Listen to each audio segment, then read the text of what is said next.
हम हैं red network, हम करते हैं जन की बात।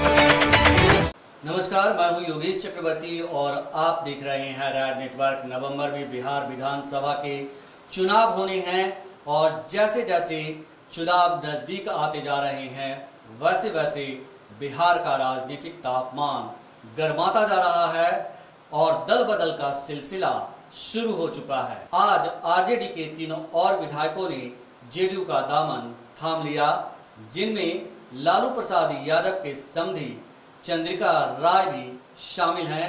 हम आपको बता दें, चंद्रिका राय ऐश्वर्या राय के पिता हैं और तेज प्रताप यादव के ससुर हैं।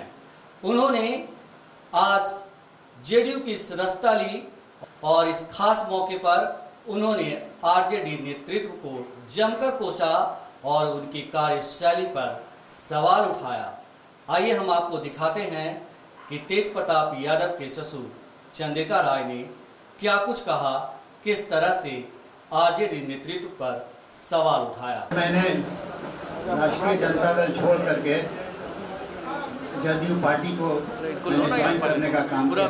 सिंगल फ्रेम में सबसे पहले आप इधर आइए, मैं माननीय मुख्यमंत्री जी नीतीश कुमार जी के प्रति अपनी पूरी आस्था व्यक्त करता हूँ, पूरा विश्वास व्यक्त करता हूँ। नीतीश जी के प्रति जो सम्मान हम लोगों को देना चाहिए मैं देना चाहता हूँ। 15 साल पहले उन्होंने जिस परिस्थिति में बिहार को पाया था, पूरा डिस्ट्रक्टेड बिहार, उसको इन्होंने कंस्ट्रक्ट करने का काम किया।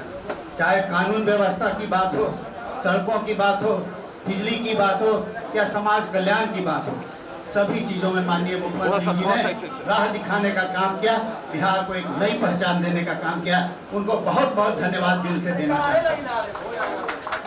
आज मैं 2-3 बातें सिर्फ कहना चाहता हूँ, 1-2 मिनट का समय लेना चाहता हूँ। मैंने 3-4 दिन पहले जब हमारे 2-3 विधायक राजद के यहाँ ज्वाइन कर रहे थे, उसके पहले उन लोगों ने, राष्ट्रीय जनता दल ने उनको तीनों को निष्कासित करने का काम किया। कारण उन्होंने बताया इन लोग एंटी पार्टी एक्टिविटी में लगे हुए थे। 1 वर्ष पूर्व मैं भी लोकसभा का चुनाव राष्ट्रीय जनता दल के टिकट पर लड़ने का काम किया और माननीय लालू प्रसाद जी के बड़े बेटे उन्होंने ओपनली सामने खड़ा होकर के 4-5 हम लोगों के ऑफिशियल कैंडिडेट को विरोध करने का काम किया। जब समीक्षा की बैठक हो रही थी, मैंने कहा कोई भी व्यक्ति हो, चाहे किसी का बेटा हो, उसको अधिकार नहीं है सब करने का और वो पार्टी से ऊपर नहीं हो सकता है। उसको कम से कम शो कॉज करके उसको कोई सजा देनी चाहिए। मगर विचित्र बात है, इन तीनों ने कुछ नहीं किया मगर इनको सजा दी। खेत खाए गधा और मार खाए ही दोनों विधायक लोग। तो गधा को ना पनिशमेंट पहले मिलना चाहिए था, तब किसी और की बात होनी चाहिए थी। मगर ऐसा अन्याय हुआ जिसको देखने के बाद इस तरह की बातें नहीं हो सकती। मैं और एक बात कहना चाहता हूँ। आज राष्ट्रीय जनता दल जो पहले की तरह थी गरीबों की पार्टी, आज गरीबों की पार्टी नहीं है। आप देख रहे होंगे किस तरह से टिकट का बंटवारा हो रहा है। राज्यसभा का टिकट हो, कहीं से चले आते हैं, मेडिकल कॉलेज के धनाढ़ लोग चले आते हैं और उनके लिए रेड कारपेट वेलकम होता है। कहीं दिल्ली के व्यवसायी चले आते हैं और कितना पैसा खर्चा करने के बाद उनको रेड कारपेट का वेलकम किया जाता है। गरीबों की वहां कोई पूछ नहीं है। जिन गरीबों ने उस पार्टी को खड़ा करने का काम किया, आज वो मायूस है। देख रहे हैं किस तरह के कहीं से बंबई से शरीफ आ जाते हैं और ऐसे लोगों को तरजीह दिया जाता है और जो पुराने कार्यकर्ता हैं उनको इग्नोर कर दिया जाता है। ऐसे समय में इसको गरीबों की पार्टी नहीं कही जा सकती है। आज व्यवसायिक पार्टी बनकर रह गई है, इसलिए हम लोगों ने उसको त्याग करने का काम किया है। और आने वाले समय में मैं इतना ही कहना चाहता हूँ कि नीतीश जी के साथ हम लोग खड़े हुए हैं और विश्वास के साथ और निष्ठा के साथ खड़े रहेंगे। जिस तरह का रास्ता उन्होंने दिखाने का काम किया है, जो समाज कल्याण का काम करने का काम किया है, इंफ्रास्ट्रक्चर में काम करने का काम किया है, बिजली में काम करने का काम किया है, अपराध पर रोक लगाने का काम किया है, भ्रष्टाचार पर रोक लगाने का काम किया है, हम लोग उनके साथ पूरी तरह से हैं। उनका जो भी कार्यक्रम होगा पूरी निष्ठा के साथ करने का काम करेंगे। मैं से लड़ा हूँ 6 बार, 8 बार लड़ा हूँ, 6 बार जीता हूँ, मैं वहीं से लड़ूंगा। सर ऐश्वर्या साहब से खबर एक चीज ये कह रहे हैं कि आपने कहा है सीधा तेज प्रताप और कहा है कि वो खिलाफत कर रहे हैं, उनके खिलाफ कार्रवाई होनी चाहिए। मैंने क्या कहा? मैंने कहा कि उन्होंने आप ठीक समझे मैंने कहा कि कोई भी व्यक्ति, कोई हो, लालू यादव का बेटा हो या भाई हो, कोई भी व्यक्ति पार्टी के ऊपर नहीं है। उन्होंने खड़ा होकर के पाँच MP का विरोध करने का काम किया और लोगों ने कार्रवाई नहीं की। इसके लिए मैं बहुत दुखी हूँ।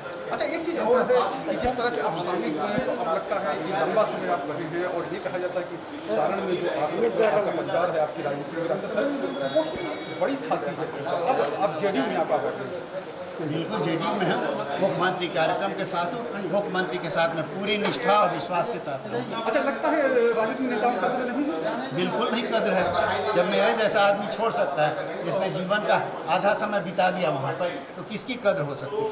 पूंजीपतियों को देखिए, जिस तरह से अभी दो तीन बार में हुआ है, एक मेडिकल कॉलेज चलाने वाले जिनका कोई राजनीति से लेना देना नहीं, कोई राजद से लेना देना नहीं, और मैं समझता हूँ कुछ दिन पहले उन पर रेड वाइड हुआ, वैसे लोगों को आकर राज्यसभा का टिकट देने का काम। प्रेम गुप्ता जैसे व्यक्ति जिनको कोई लेना देना नहीं, 5-6 बार राज्यसभा को देने का काम हुआ। आज क्या परिस्थिति है? कोई जिसको कोई जानता नहीं है, दिल्ली का कोई कारोबारी है, उसको लोगों ने टिकट दे दिया। रघुवंश बाबू जैसे पुराने वरिष्ठ लोग वहाँ बैठे हुए थे, जिनके नाम पर पार्टी चलती है, उन लोगों को भी दरकिनार कर दिया गया।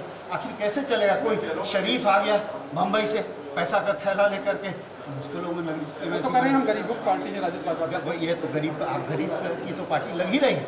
अच्छा, क्या लगता है 2020 में मैं समझता हूँ कि जो 2010 में हालत हुई थी राजद की, उससे भी बुरी हो गई। अच्छा, बुरी होगी। अब आप लोग सीधा हराने का काम करेंगे?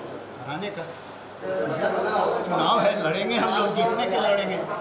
लेकिन आपके भतीजे को भी वहाँ से। हम है रेड नेटवर्क, हम करते हैं जन की बात।